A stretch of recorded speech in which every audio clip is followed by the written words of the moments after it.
The trucking industry is falling apart and no one knows who to blame. And I'm sure you felt this too. Okay, if you've been in trucking for the past few years, you know how bad things have gotten. There's still way too many carriers for the amount of loads available. Rates keep dropping lower and lower every single day. And now Congress is talking about doing something that could make this even worse. If you don't know what I'm talking about, let me explain. There's been talks about letting 18-year-olds drive 80,000-pound semi-trucks across state lines. Just think about that for a second.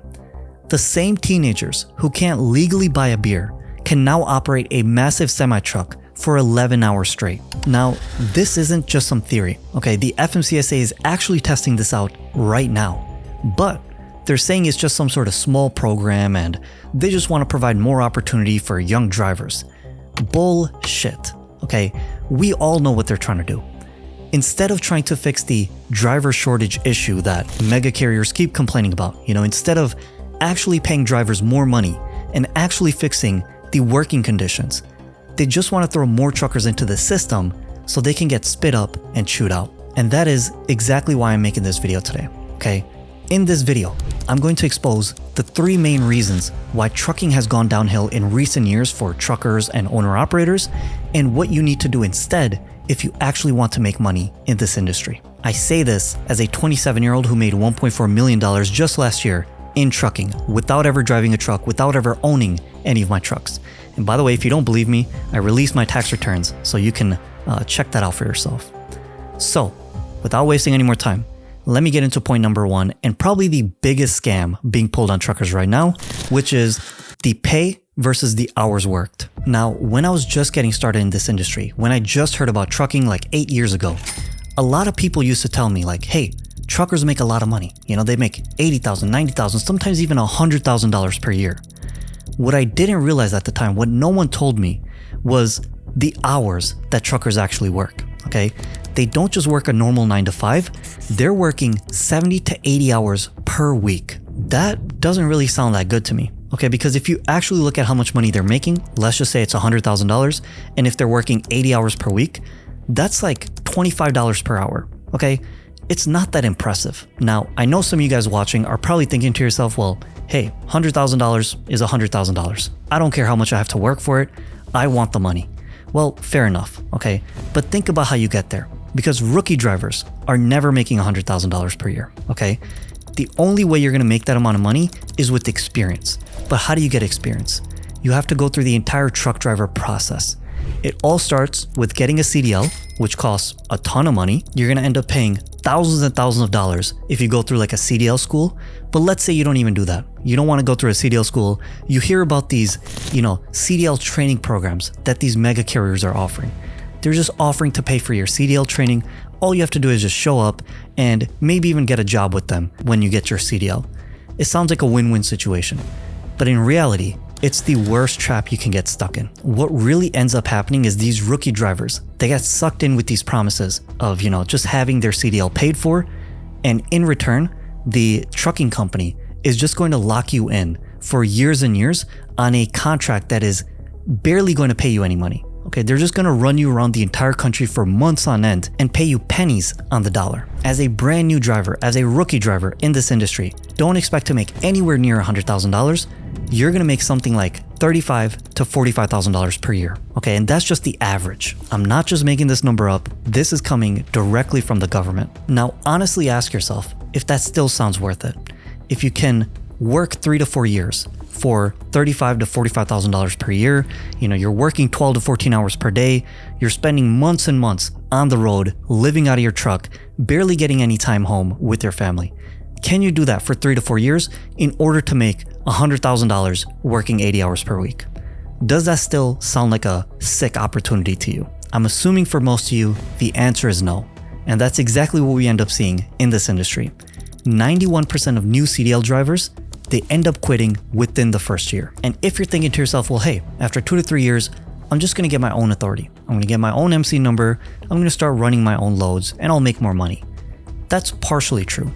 You will make more money, but you're just gonna have a lot more stress to deal with. Now you have to worry about your fuel, you have to worry about the cost of insurance, maintenance, repairs. Maybe you need to find a driver. How do you find drivers? How do you find loads? How much cut is a broker going to take? How do you negotiate loads now? There's just so much more stress that you have to deal with, and it takes a much broader skill set than just driving a truck that most people aren't ready for. That's exactly why even 90% of owner-operators that try to get into that industry, they try to start their own business, they end up failing as well. There's obviously something massively wrong with this industry that mega carriers and our government doesn't want to address. If 90% of company drivers and 90% of owner-operators are failing, there's something clearly going wrong here, but no one wants to address it. This actually brings me to point number 2 about why trucking sucks so much right now, and that is the industry is purposely designed to push the experienced drivers out. The worst nightmare for a trucking company is an experienced driver that wants to stick around with them, with that same company. Trucking companies don't want long-term drivers. The industry, this entire trucking system that we've built up, it only survives by cycling through cheap, replaceable labor, because at the end of the day, these companies, they're not built to afford experienced drivers. And I actually have proof of this. All you need to do is just look at the driver turnover rate. The trucking industry has one of the highest turnover rates across any industry in the nation.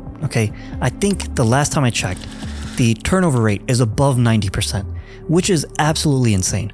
Think about another industry where 90% of the workers that you hire every single year, they end up leaving by the end of the year. This would be a disaster if it happened to any other industry, but in trucking, it's just business as usual. These mega carriers, they hire thousands of new drivers every single year, knowing that most of them will end up quitting within 6 to 12 months, but they don't care. They always just have another class of rookies waiting to sign up, or desperate drivers waiting to sign up with them. They don't care about how much experience you have. They don't care about how many miles you've driven safely. They don't care about any of that, They just want desperate young drivers to fill up their trucks and keep them moving. And that's exactly why they're trying to drop the CDL age to 18. That's a massive red flag.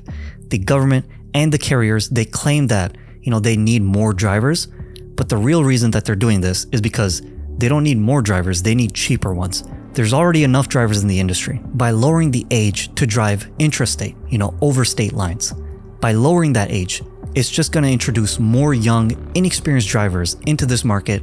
It's going to make life worse for the experienced drivers. Again, they're going to start making less and less money. There's more people in the industry, and these inexperienced drivers are just going to keep getting picked. They're going to flood the market, and they're just going to keep the wages low, and insurance rates are also going to go up. All these new drivers that are going to come in, these young new drivers, they're going to be getting into a lot of accidents. It's just going to raise the insurance rates for all truck drivers, all owner operators. And again, this is not just some sort of theory, this is logic. Logically, this is what will happen if that bill gets passed. They're just using this driver shortage as an excuse to just screw over truckers again and again. There's plenty of truckers in the industry, as I said before. The problem is the pay and the working conditions are so bad that no one wants to stick around. 90% end up leaving in the first year. So instead of just fixing that, they will just replace you with another desperate driver. Anyways, the third reason, and probably the most overlooked reason why trucking sucks and you probably shouldn't consider becoming a truck driver or an owner operator right now, is that you have no control over anything in this industry. In most jobs, most 9-to-5 normal jobs that you can get, the longer you work, the more you get paid. It's very simple. In trucking, you can put in 80 hours a week and still get paid for only a fraction of it because your time is not owned by you. It's owned by your dispatcher, it's owned by your carrier, it's owned by the broker, it's owned by the shipper. You don't call the shots if you're a truck driver or an owner operator. So what do I mean by that? I already touched on this a little bit, but I'll mention it again. You have so many unpaid hours for the work that you do. You're working 80 hours a week. Most of that work is not getting paid. So for example, if you're sitting at a dock for 6 hours, you're not getting any sort of extra pay, as a company driver. If you're an owner operator, you might get some detention, like $20 per hour, $15 per hour, whatever the broker wants to pay you, that's what you're going to get. You're not going to get more than that, And you're not going to get it for every single hour you're sitting there, only like 2 to 3 hours after you've been at the dock just waiting, sitting around doing nothing. So not a lot of money that you're making there. If you break down on the side of the road, guess what? You don't get any extra pay for that. If you're an owner operator, that's just going to cost you a lot of money. If you're a company driver, now you're out of a truck. The rest of the route that you were planned out, you're not going to make money on that anymore. You're stuck. You're not making any money until you get on another truck. So you've basically wasted an entire day and maybe even a week, and none of it was your fault. Now you can even think about the delays caused because of like bad dispatching. Let's say, for example, guess what? You're not going to get any pay for that. If you're waiting for your dispatcher to give you another load, you just have to sit there and just wait. That's all you can do. There's nothing you can do about it.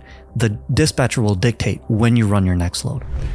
Every single week, drivers, truck drivers, and owner operators, they're racking up dozens of unpaid hours just waiting around doing nothing. And all of it is outside your control. Again, I don't want to, belabor the point. I don't want to keep going on about this, but a dispatcher will tell you where to go.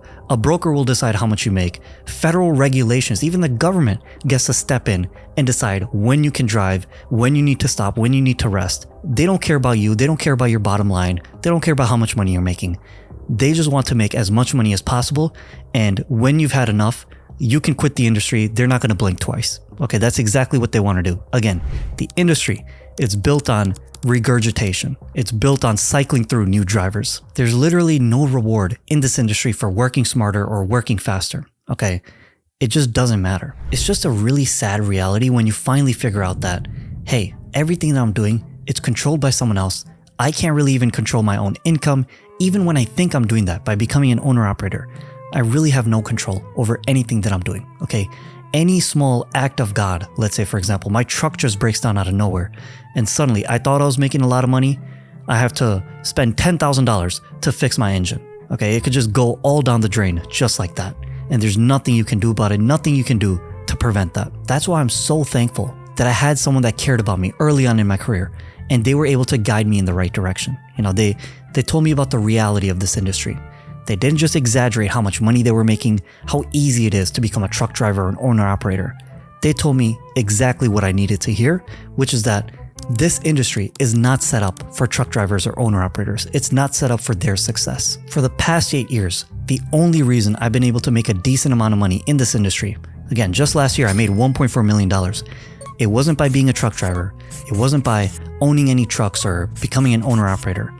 I'm actually a truck dispatcher. I have a truck dispatching company. Now, I know there's a lot of negative connotations about it. I'm not dumb. I've seen, a lot of truckers get screwed over by dispatchers. But if you're interested in this industry, if you want to learn how I was able to build a successful truck dispatching business, you can just go through my free course. I don't need you to pay me for anything.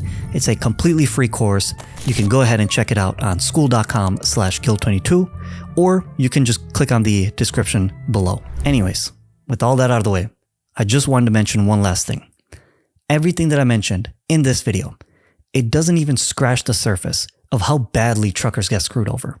Okay, so if you're interested in these type of topics, if you want to see more dirty tricks and loopholes that mega carriers, the government, and even brokers use to trap truckers and steal money from them, then you need to watch this video right here. Trust me, you don't want to miss it. Anyways, thank you so much for watching, guys. Check out my free course, and I'll see you in the next one.